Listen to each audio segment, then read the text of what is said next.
നമ്മുടെ നടപ്പും കിടപ്പും ഉറപ്പും കർത്താവിലായിരിക്കണം. ആയതിന് ക്രിസ്തുവിൽ വേരൂന്നി വളരേണം. നാം ജീവിതത്തിൽ എത്ര മണിക്കൂറാണ് ദൈവത്തെ മറക്കുന്നത്? ദൈവം നമ്മെ ഒരു നിമിഷം മറന്നുപോയാൽ നമ്മുടെ സ്ഥിതി എന്താകും? പൗലോസ് അപ്പോസ്തലൻ ഇങ്ങനെ പ്രാർത്ഥിക്കുന്നു: ക്രിസ്തു വിശ്വാസത്താൽ നിങ്ങളുടെ ഹൃദയങ്ങളിൽ വസിക്കേണ്ടതിനും വരം നൽകണം എന്നും, നിങ്ങൾ സ്നേഹത്തിൽ വേരൂന്നി അടിസ്ഥാനപ്പെട്ടവരായി വീതിയും നീളവും ഉയരവും ആഴവും എന്ത് എന്ന് സകല വിശുദ്ധന്മാരോടും കൂടെ ഗ്രഹിപ്പാനും പരിജ്ഞാനത്തെ കവിയുന്ന ക്രിസ്തുവിൻ സ്നേഹത്തെ അറിവാനും പ്രാപ്തരാകുകയും ദൈവത്തിൻ്റെ എല്ലാ നിറവിനോളം നിറഞ്ഞു വരികയും വേണം എന്നും പ്രാർത്ഥിക്കുന്നു. എഫേസ്യർക്ക് എഴുതിയ ലേഖനം 3-ാം അധ്യായം 17-ാമത് വചനം. കർത്താവിൻ്റെ സ്നേഹത്തിൻ്റെ ആഴം അനുഭവിച്ചറിഞ്ഞ് വളരേണം. വചനം കേട്ടാൽ മാത്രം പോരാ, അത് പ്രായോഗിക ജീവിതത്തിൽ അനുഭവവേദ്യമാക്കേണം. ആറ്റരികത്ത് നട്ട വൃക്ഷം വെള്ളം സമൃദ്ധിയായി ലഭിക്കുന്നത് കൊണ്ട് തക്ക കാലത്ത് ഫലം കായ്ക്കും. വേരുകൾ ആഴത്തിലേക്ക് കടന്നു ചെന്നാൽ ആ വൃക്ഷത്തിൽ മനോഹരമായ ഇലകൾ തളിരിടും, അത് ഫലം കായ്ക്കും.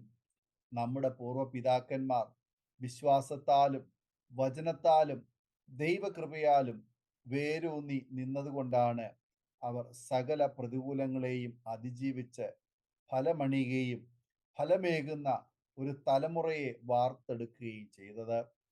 ജീവിതത്തിൽ നാം ദൈവവിശ്വാസത്തിൽ വേരൂന്നി നിൽക്കണം. അങ്ങനെ നിന്നാൽ ഒരു കാറ്റിനും കൊടുങ്കാറ്റിനും നമ്മെ മറിച്ചിടുവാൻ കഴിയുകയില്ല. നാം വളരേണ്ടവരാണ്, ഫലമണിയേണ്ടവരാണ്. ഇന്ന് പലരും സാമ്പത്തികമായും ഭൗതികമായും വളരുന്നുണ്ട്. എന്നാൽ ആത്മീയമായി പലരും വളരുന്നത് താഴോട്ടാണ്. നാം അനുദിനം ക്രിസ്തു എന്ന പാറയോളം വളരേണം. നമ്മുടെ നടപ്പ് എപ്പോഴും ക്രിസ്തുവിനോട് കൂടെ ആയിരിക്കണം. നാം ആത്മീയമായി ക്രിസ്തുവിൽ വളർന്നില്ലെങ്കിൽ ഒരു ചെറിയ പ്രതികൂല കാറ്റടിച്ചാൽ നാം മറിഞ്ഞു വീഴും. ദൈവാശ്രയത്തിൽ വേരൂന്നി വളർന്നാൽ പൗലോസ് അപ്പോസ്തലനെ പോലെ കഷ്ടതയിലും പാട്ട് പാടുവാൻ കഴിയും. ദൈവത്തോടു കൂടെ നടക്കുകയും ഇരിക്കുകയും ചെയ്യുന്നവർ ദൈവത്തിന് സ്തോത്രം ചെയ്യും. സ്തോത്രം എന്നത് നന്ദിയാണ്. ഇത്രത്തോളം കൊണ്ടുവന്ന ദൈവത്തെ അവർ ഓർക്കും, നന്ദി കരേറ്റും. നാം ജീവിതത്തിൽ നമ്മെ ഈ നിലയിൽ നിർത്തിയ ദൈവത്തിന് നന്ദി പറയണം.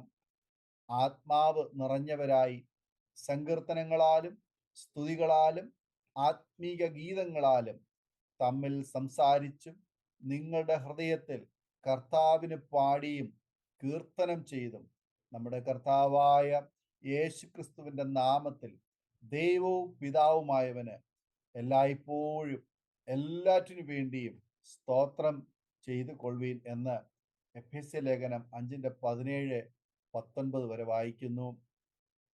ജീവിതത്തിൽ സകല കാര്യങ്ങൾക്കും നാം ദൈവത്തിന് നന്ദി പറയണം. ഇതുവരെയും ഒരു മഹാവ്യാധികൾക്കും വിട്ടുകൊടുക്കാതെ ഉറങ്ങാതെയും മയങ്ങാതെയും നമ്മെ പരിപാലിച്ച കർത്താവിനെ എത്ര സ്തുതിച്ചാലാണ് മതി വരിക? എന്നും ദൈവത്തോട് നന്ദിയുള്ളവരാകാം. ഞാനും എൻ്റെ കുടുംബവും ഞങ്ങൾ യഹോവയെ സേവിക്കും എന്ന് പറഞ്ഞ യോശുവയെ പോലെ നാമും ഈ തീരുമാനം കൈക്കൊള്ളണം. ദൈവത്തോടുകൂടെ നടക്കാം, ദൈവത്തോടുകൂടെ ഇരിക്കാം. അവർക്ക് ഒരു ഉറപ്പുണ്ട്. അവർ ധൈര്യത്തോടെ ഏത് പ്രതിസന്ധികളിലും പറയും.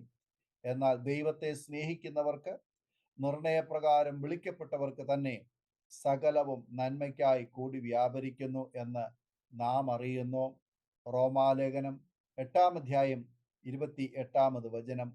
ഈ വചനങ്ങളാൽ ദൈവം നമ്മെ അനുഗ്രഹിക്കുമാറാകട്ടെ. ആമേൻ. ഓർമ്മയുടെ മനോരഥത്തിൽ മായാത്ത ഓർമ്മയ്ക്കായി അരോമ മാട്രിമോണിയിൽ നിന്നും ജീവിത പങ്കാളിയെ കണ്ടെത്തൂ. നിങ്ങൾ ഒരു ക്രിസ്തീയ ജീവിത പങ്കാളിയെ അന്വേഷിക്കുകയാണോ? അതോ മക്കൾക്ക് അനുയോജ്യമായ ഒരു തക്ക തുണയ്ക്കു വേണ്ടി പ്രാർത്ഥിക്കുന്ന വ്യക്തിയാണോ? എങ്കിൽ അരോമ മാട്രിമോണി നിങ്ങൾക്ക് വേണ്ടിയാണ്. ഇന്നു തന്നെ സൗജന്യമായി രജിസ്റ്റർ ചെയ്യൂ. അരോമ മാട്രിമോണിയുടെ പ്രത്യേകതകൾ. രജിസ്ട്രേഷൻ തികച്ചും സൗജന്യം. ലോകത്തെവിടെയുമുള്ള അനുയോജ്യമായ ക്രിസ്തീയ ജീവിത പങ്കാളിയെ തിരഞ്ഞെടുക്കാം. വിവാഹം നടക്കുന്നതുവരെ സർവീസ് ലഭിക്കുന്നു. ഏറ്റവും ചെറിയ പാക്കേജുകളും തിരഞ്ഞെടുക്കാം. അരോമ മാട്രിമോണി നിങ്ങൾക്കായി ഒരുക്കുന്നു വിവാഹം പരമാനന്ദം. Email aroma matrimony2020@gmail.com